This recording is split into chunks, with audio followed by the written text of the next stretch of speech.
We're at Richard's this morning and we're about to fit the Cardo Scalarider Bold communication system to my Shark Cark and Spartan helmet, and Richard's going to do it. Morning everybody. Yeah, so what we've got here is Dave's Shark helmet. I've already fit the same unit to two shoeies and an LS2. And basically how you start off is by removing the cheek pieces. They're something I've always been a bit nervous of, is removing the cheek pieces on my helmet. Yeah, but me too. It's actually quite easy to do. You've got a couple of press studs, usually about 3 press studs. Yeah. So you just gently get your fingers in there and pop one press stud, which leads to another, which leads to another. And then when you get inside the helmet, you've got the harder foam that makes up the inside core of the helmet. You've got your chin strap. Just move your chin strap out of the way, and you'll see that you've got an indentation on either side of the helmet. Now, that is where the speaker sits for the intercom. And the thing that does vary from helmet to helmet is the depth of that indentation. So what Scala have done is they provide not only the speaker itself, but they also provide like a little Velcro cushion, a piece of padding, so that you can actually adjust the distance at which the speaker sits away from your ear. And that stops all the noise, engine noise and road noise bleeding in around the sides of the speaker. Cool. And so that you don't have to set it quite as loud and you're not deafening yourself. Cool. So having removed both sides cheek pieces, I say removed, they don't physically come away from the helmet on this model, but we've opened them up so that we can start to take a look at the indentations themselves. They're both quite shallow, so I'm thinking that I'll just fit without the cushions, but we'll see how that looks. Fantastic. And the sort of rationale behind all this basically is there's up to 4 of us, myself, Richard and his Mrs. Rach and Chris, who's not here today, and we've had a couple of trips out, the 4 of us, and it's relied largely upon semaphore, certainly between me, Chris and Richard. And Richard did have communications with Rach, so in order to smooth things out and make them look a little bit more professional, we've decided to do a joint purchase on 2 pairs of these Scalariders. So we're just going to, on a completely unrehearsed basis now, Richard is going to seamlessly fit them in one take. I'll try. So what we've done is we've purchased 2 packs of Scala Pactalk duos with all the mesh and everything. We've sort of spent quite a lot of money and gone for what we think is the very best kit. Yeah. The rationale for doing that and for spending a lot of money, because we're all Yorkshire people, so we don't like spending a lot of money. That's right. Is that we've tried using, or my wife and I have tried using the Linkin Ride Pal, which is specifically for the LS2, but you can fit it to other helmets. It fit quite fine to shoei. And that is very much a cheaper option. I think it's about £110. It's made by Cena. And Rachel and I, being new returnees to the biking scene, thought that we were buying a quality product, and that it was the lower end, if you like, so it didn't have as many functions on it.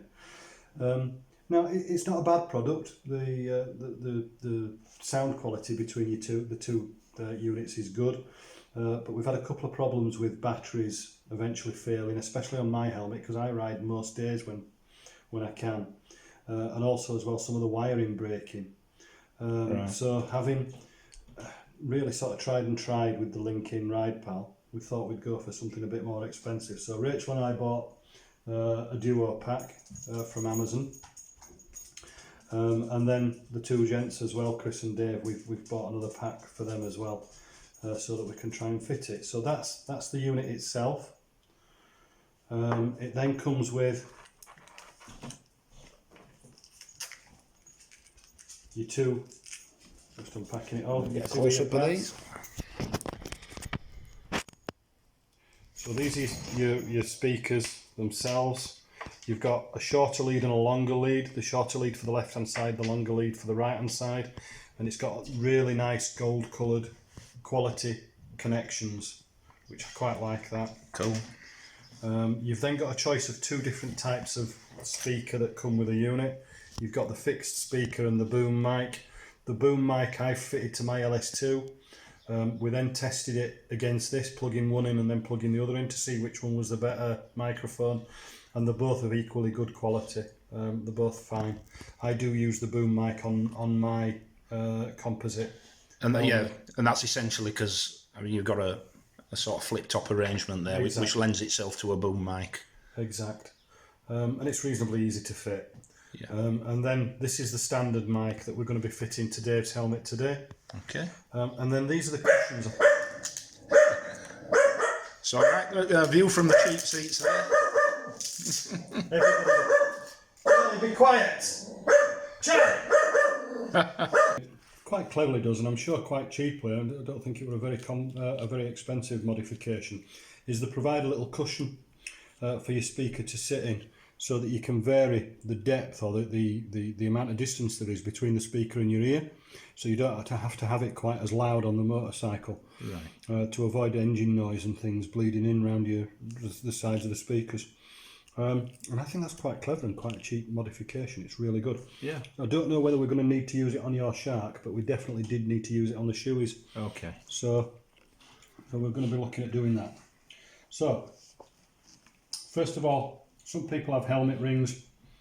I haven't bothered to buy one because, like I say, I'm from Yorkshire. So what we have got is a towel for the helmet to sit in. The unit sits on the left-hand side of your helmet, so eventually it's going to end up just there. Yep. And what we need to do first of all is fit the speakers. So we're going to just unravel the speakers a second.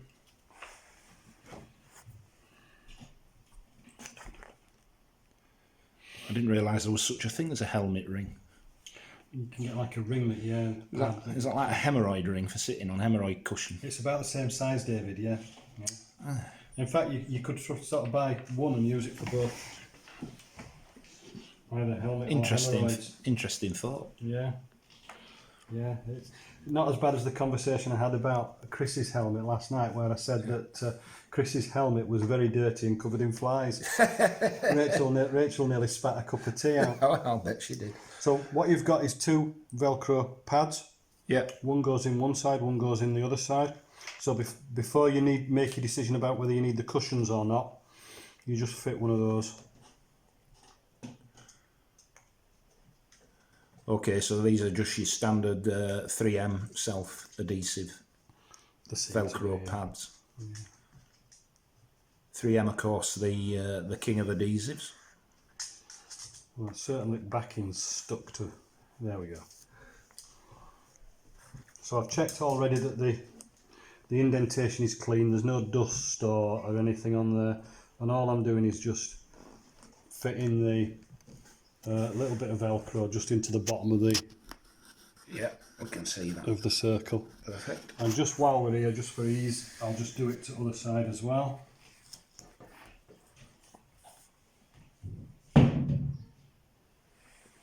Daughter upstairs. Causing chaos. Keeps you young, mate. Yeah.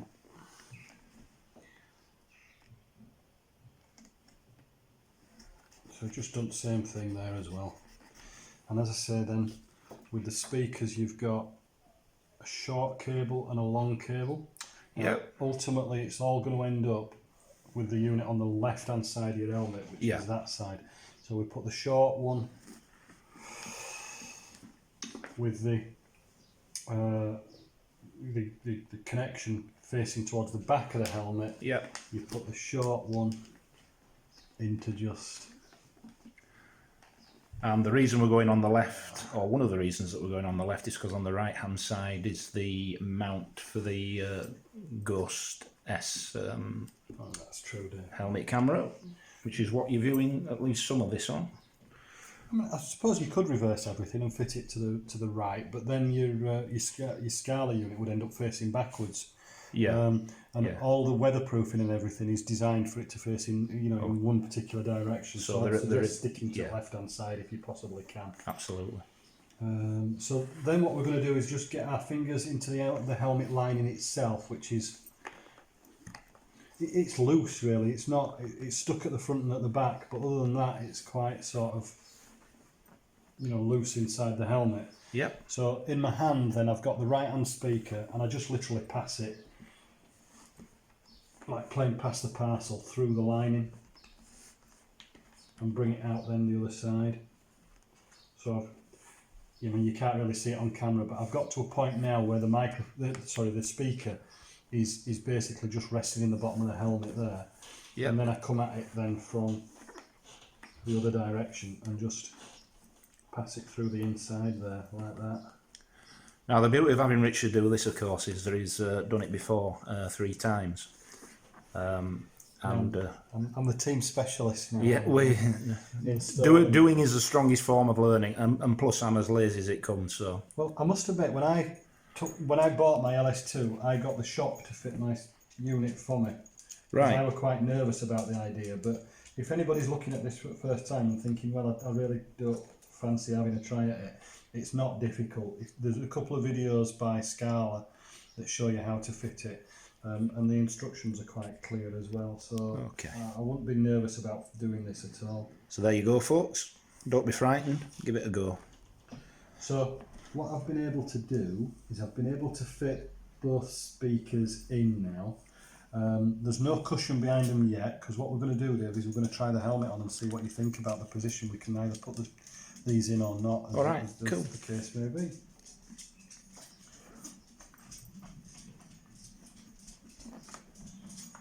So if I take the camera off you, Dave, do you want to try this helmet on? It's got some numbers counting on it. It has, yeah. Okay, so let's give it a go. Where's the strap? There it is.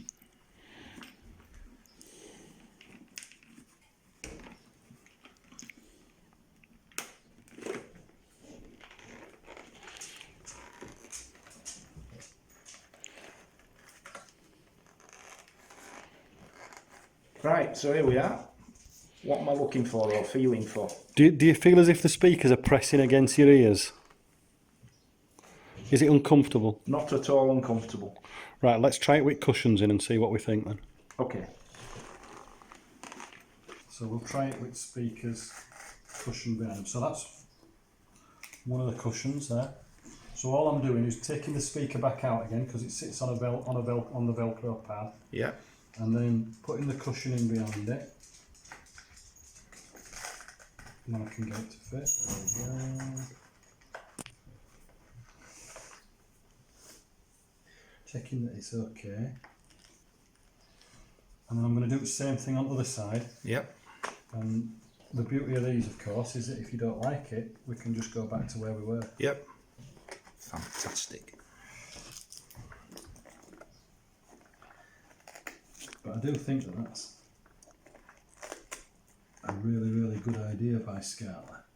Because if you get the speaker close to your ear, you can turn the volume down and you're still not getting the sound bleeding through. Yeah.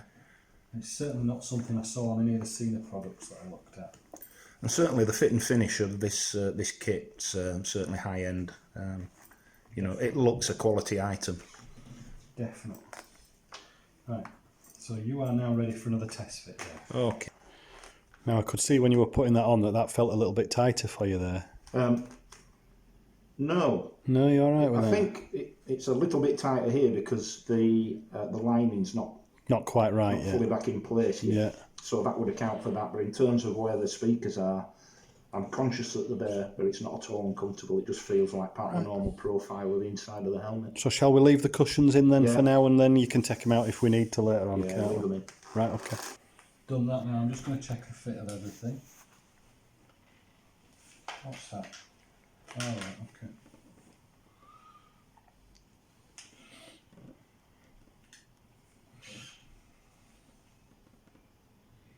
Okay, so now I need to think about the microphone.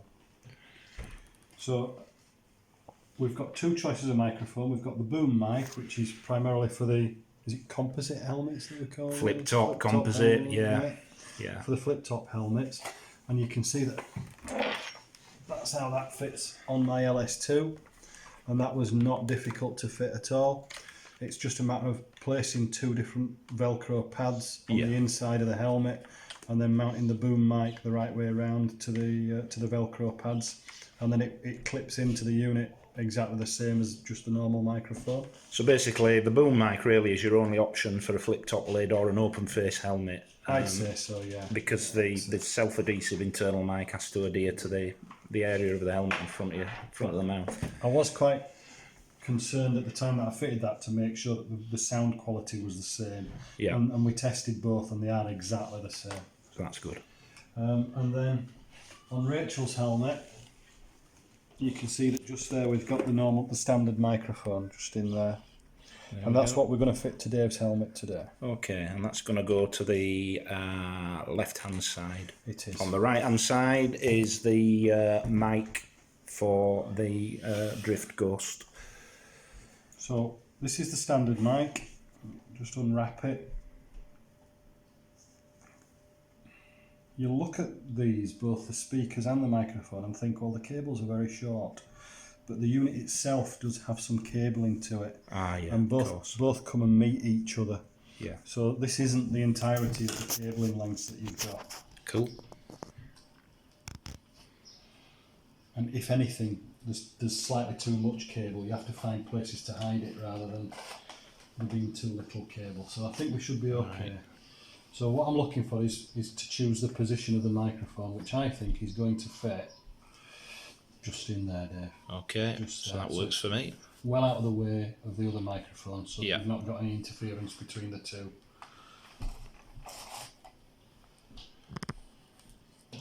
I'm just going to make sure that the cable's facing backwards and then do the usual with the fingernail and the 3M pad there.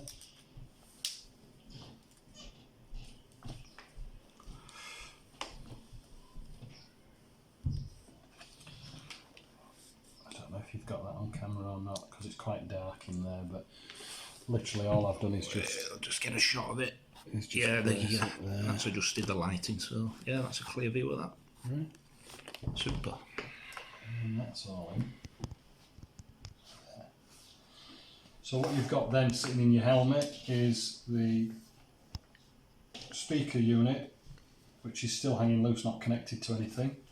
And then the microphone unit, which is still hanging loose, not connected to anything. So now we need to give it something to connect to. Okay. So we're going to start looking at how we're going to mount this clip. So the first thing to do is to just settle all the wiring. So we'll just take everything apart here. When I can work it out. Where's it gone? There we go. There we go. So you've got the clip, which that's the back of the clip, that's the front of the clip, and then the helmet sits in between. I prefer that to the stick-on glue unit. To be fair, it is 3M.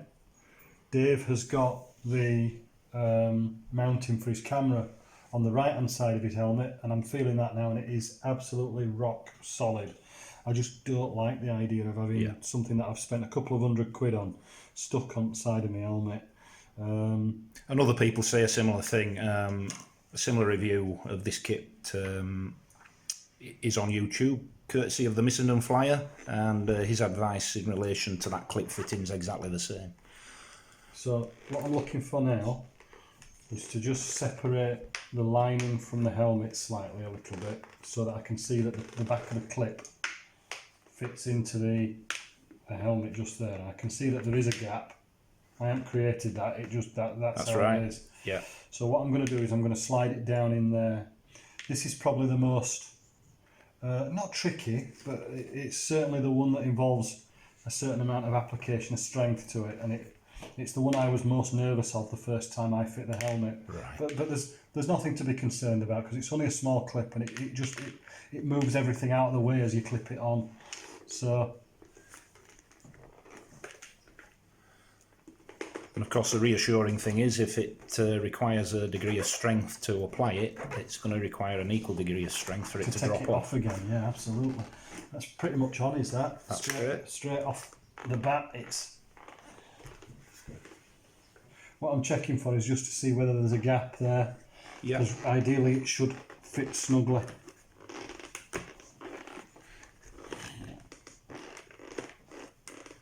We'll get the hammer out in a minute.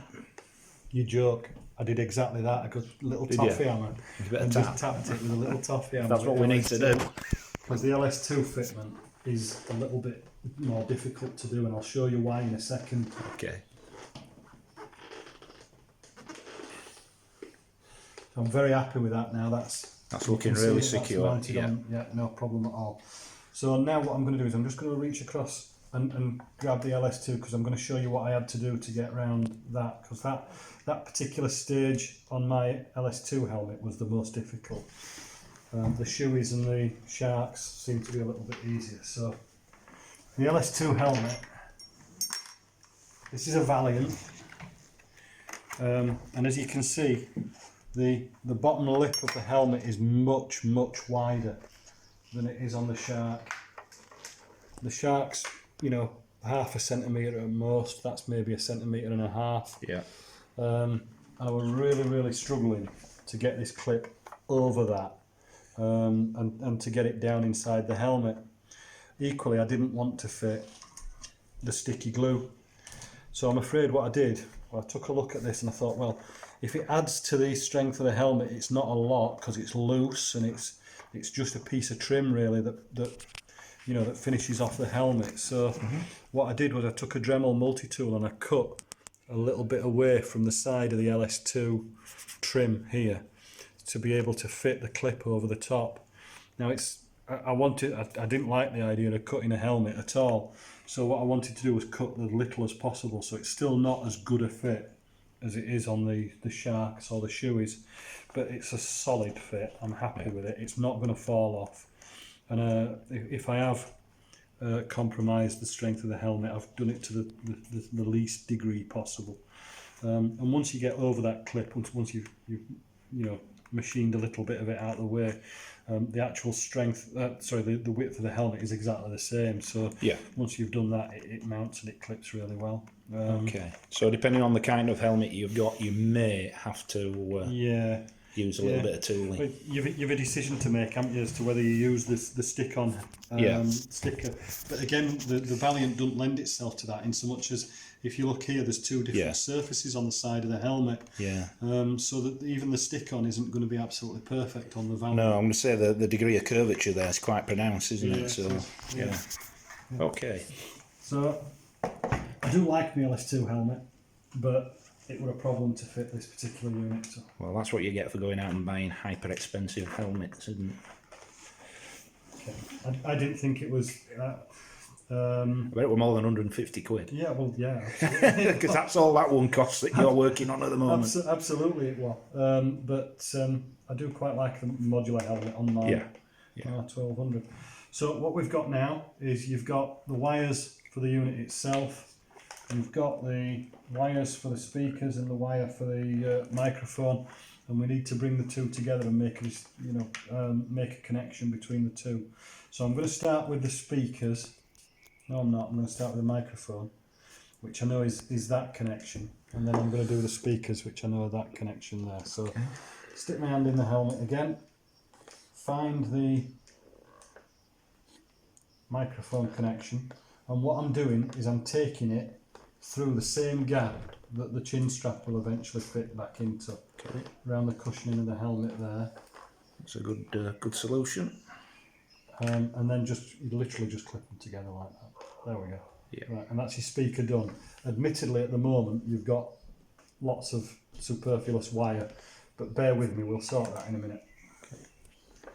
Then I'm looking for the connection for the speakers, which is there, and I'm doing exactly the same thing with it. So just putting it through the cheek piece, gap there, and then literally just connecting the two together.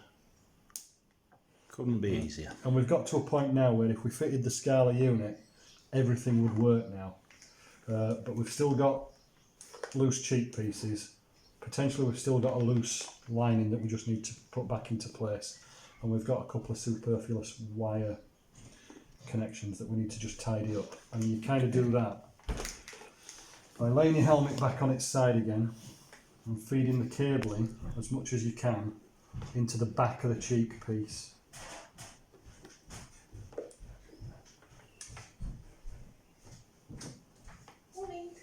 Morning. Hello. You're on video.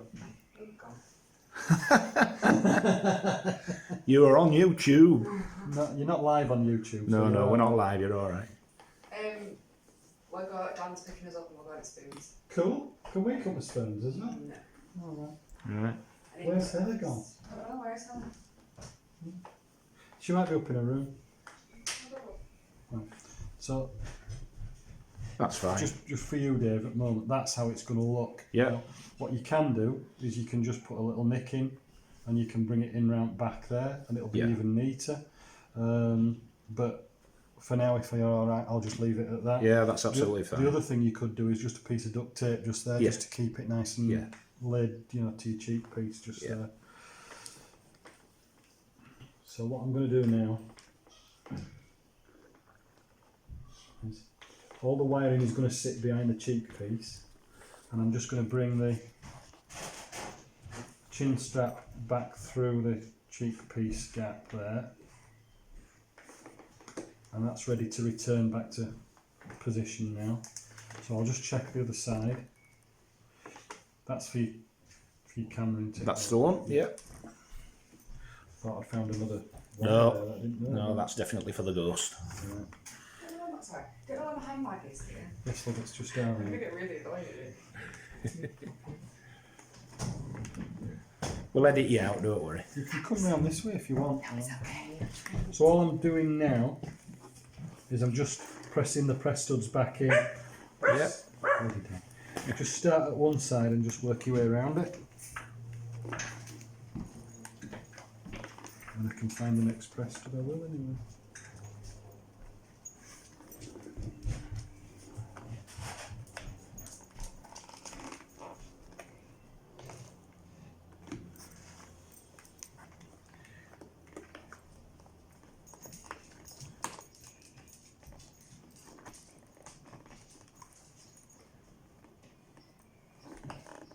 Ah, gotcha. See, reassembly is always more of a challenge than disassembly. Oh, it's always easier to destroy than it is Yeah. to construct, isn't it? That's a line out of Star Trek 2, The Wrath of Khan. Is it? Yes, as a matter of fact, it has always been easier to destroy than to create. Love me Star Trek. Yeah, we've got them all, every single movie.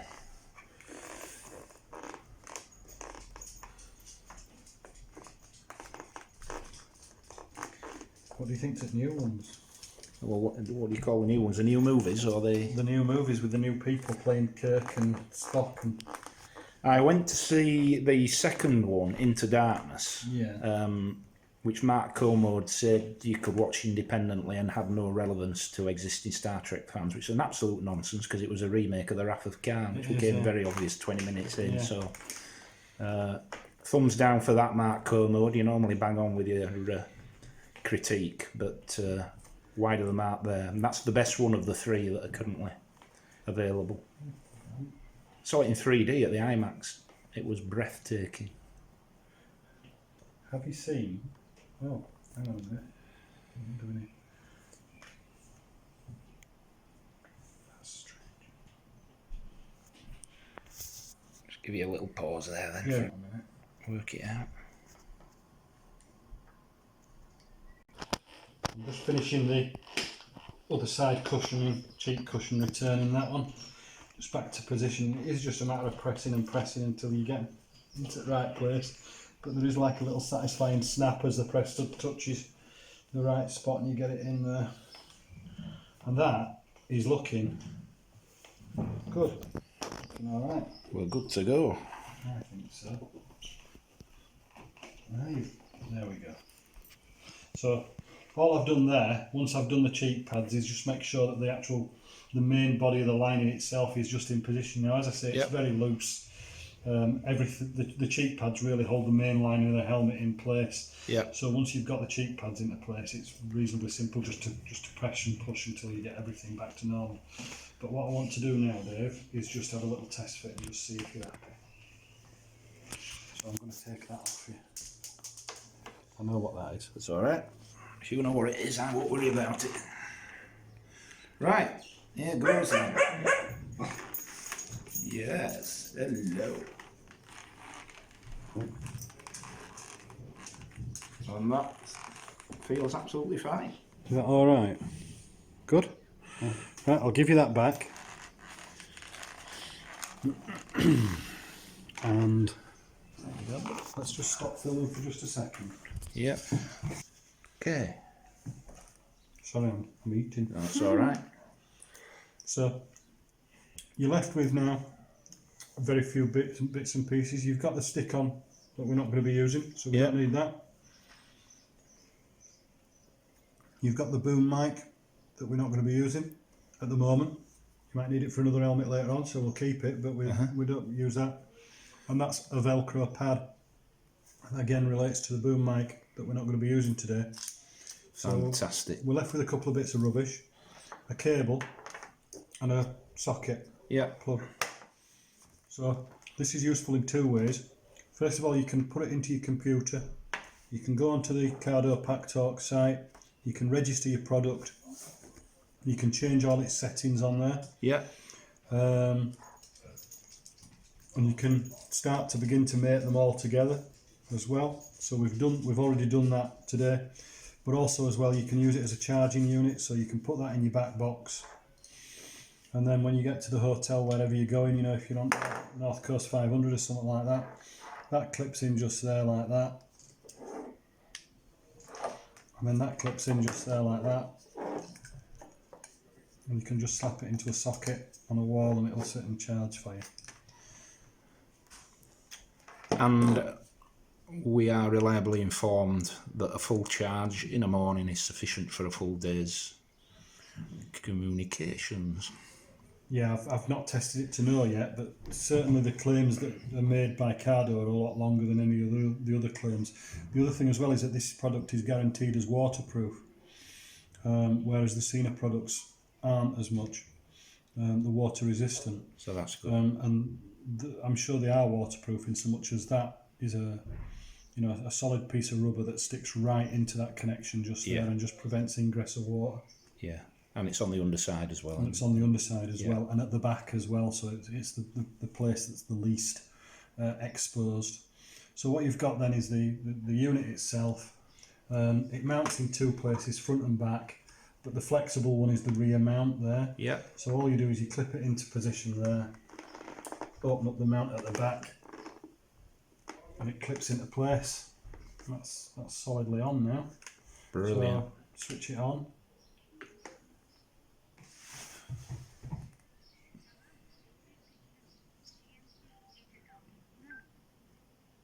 I can hear that from here. Right, and that's Brilliant. switched on now. So And that barrel, that's the volume. that's the volume control. So Yeah. that increases volume, that decreases volume. Yeah. You turn it on there, and you pair them using that button at the top there. So you've got 1, 2, 3, 4 controls.